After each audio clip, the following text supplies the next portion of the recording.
Hello and very warm welcome at Amish Cycle 5858. I am Amish Cycle.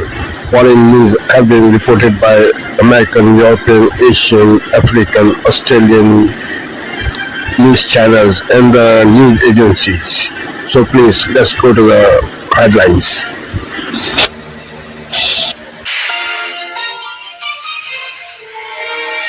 On this Monday night, boldly going where no one has gone before. The Artemis II crew's journey into the record books. Today, for all humanity, you're pushing beyond that frontier. The highlights from a historic day in deep space and why the astronauts are taking their own avatars for the ride. The U.S. president's ultimatum to Iran: open the Strait of Hormuz or else. The entire country could be taken out in one night.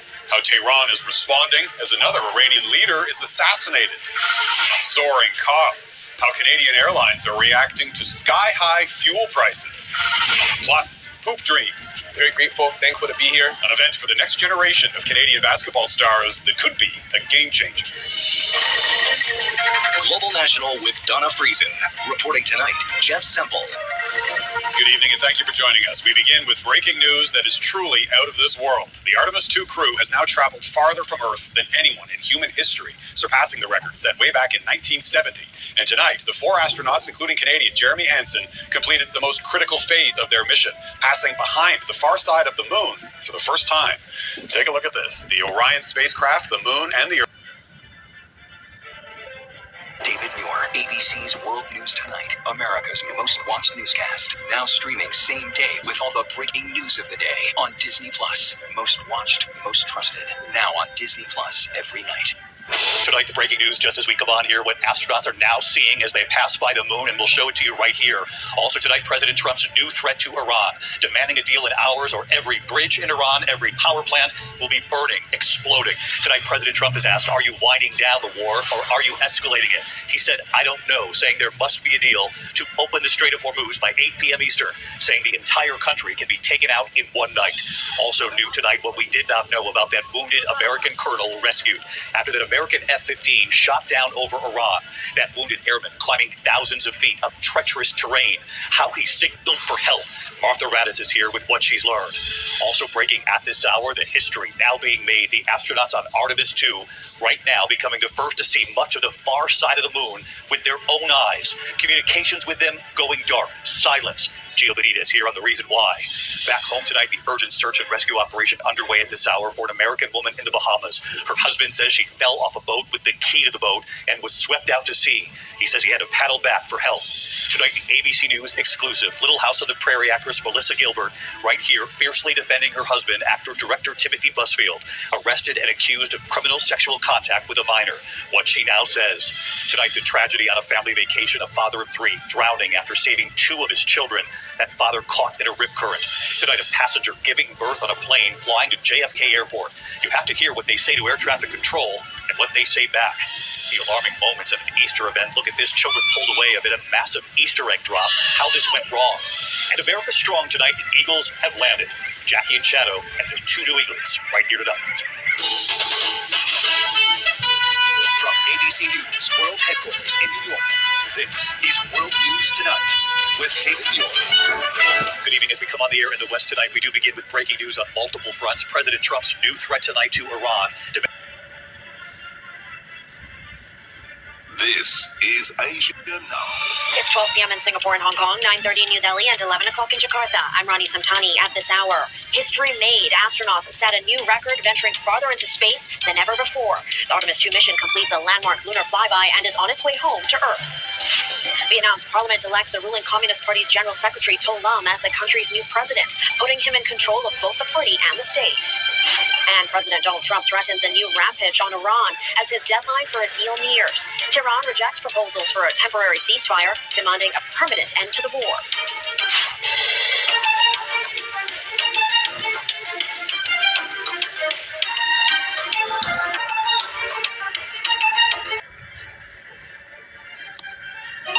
Africa News. The news. He spent the best part of the past decade behind bars, but Egypt has now released a well-known activist and leading member of the pro-democracy April 6th rights movement that helped to prompt the nation's uprising in 2011. According to his lawyer, Sharif al-Rubi was among several activists freed on Monday, a move he called, I quote, a positive development in respect for rights and freedoms. Al-Rubi was first detained in 2016 on fake news and terrorism charges. When the country's president re-established the Pardons Committee 4 years ago, Al-Rubi was one of a string of high-profile releases. It was a move portrayed by the government as an overture towards its opposition. However, authorities detained al-Rubi 3 months later, and he then remained in pre-trial detention. The Egyptian Initiative for Personal Rights alleges he was subjected to medical negligence during his time in prison. Cairo has long come under fire for its human rights record, including detaining what activists refer to as political prisoners. Burkina Faso has denied a report that more than 1,800 civilians have been killed in acts constituting crimes against humanity since Ibrahim Traoré forcibly took power 3 years ago. Human Rights Watch, which released the report, blamed the majority of the killings on the military and allied militias, and the remainder on Islamist militants. It's based on analysis of open source information, including videos and satellite imagery, as well as discussions with witnesses and survivors. One of the deadliest incidents described in the report dates back to December 2023, when the military and allied militias are said to have killed more than 400 civilians in the town of Djibo. Survivors refer to the killings as brutal and say they have suffered psychological trauma. The government denounced the organisation's findings as false and described them as, quote, conjecture and serious unfounded claims. It's not the first time it has faced such accusations. Burkina Faso is one of several West African nations that has seen coups in recent years.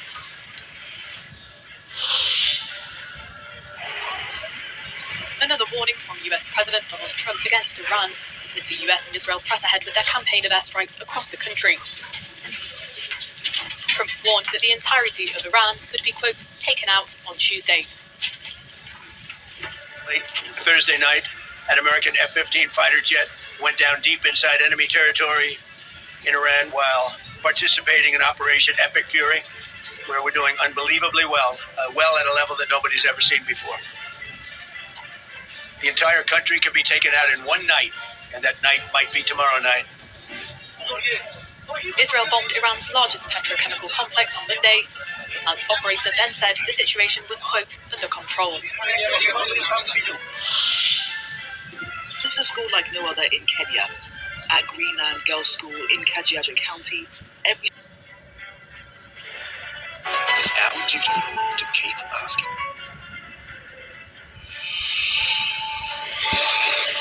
Today, decorated Australian soldier Ben Roberts-Smith expected to be charged with 5 counts of the war crime of murder after being arrested. It will be alleged the victims were detained, unarmed, and were under the control of ADF members when they were killed.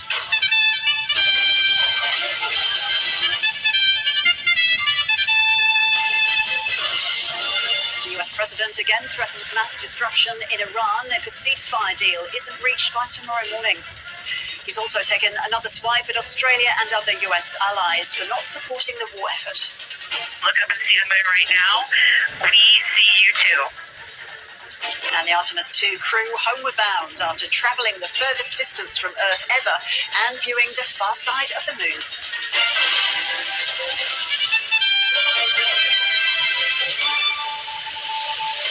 Well, welcome to ABC News. I'm Ros Childs. One of Australia's most decorated soldiers, Ben Roberts, has been arrested and is expected to be charged with multiple war crimes following a 5-year investigation.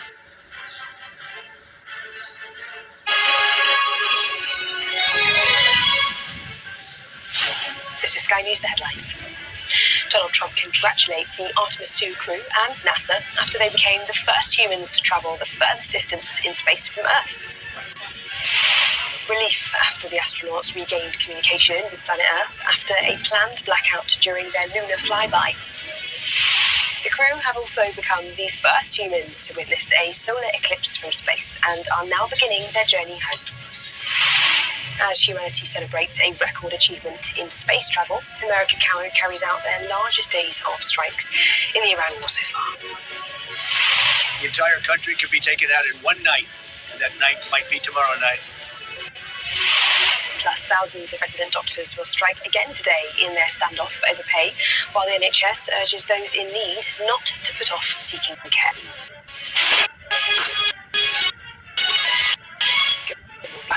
To have just 6 5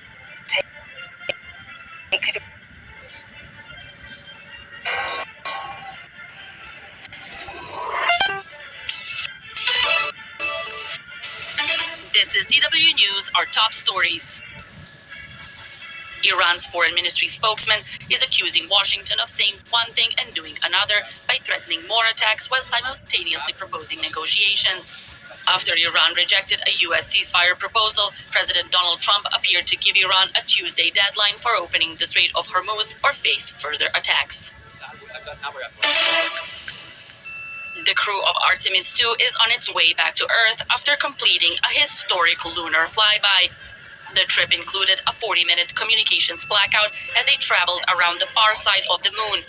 The crew of 3 Americans and 1 Canadian has now traveled farther from Earth than any humans in history. Really beautiful view of a crescent moon and a crescent Earth.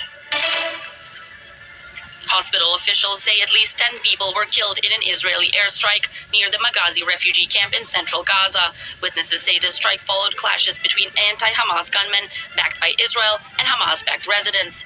The incident is the latest to shake a fragile U.S.-brokered ceasefire that has been in place since October 10th.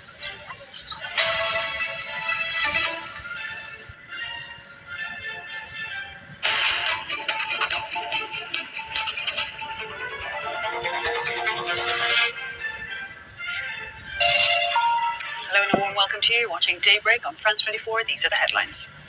Explosions ring out in Tehran, a synagogue flattened by US-Israeli bombs as US-Israeli bombs hit the Iranian capital. Oil and gas fields also targeted. Israel, Iraq and Saudi Arabia meanwhile report incoming fire. US President Donald Trump says Iran can be taken out in one night and that could be within the next 24 hours, unless he says the Strait of Hormuz is reopened. Dismissing the fact that targeting civilian infrastructure is a war crime, the commander-in-chief threatening to bomb bridges and power plants across Iran. And heading back to Earth after going further than any human has gone before, the crew of Artemis 2 sees the dark side of the moon, capturing a series of photographs and science that will help in the plan to have another moon landing in 2 years' time. Good to have you with us. Also coming up in the program, historian and author Benjamin Madley will be joining us to tell us more about the American genocide that took place in California in the 1800s, a history long hidden, but the brutality of which has been replicated around the globe.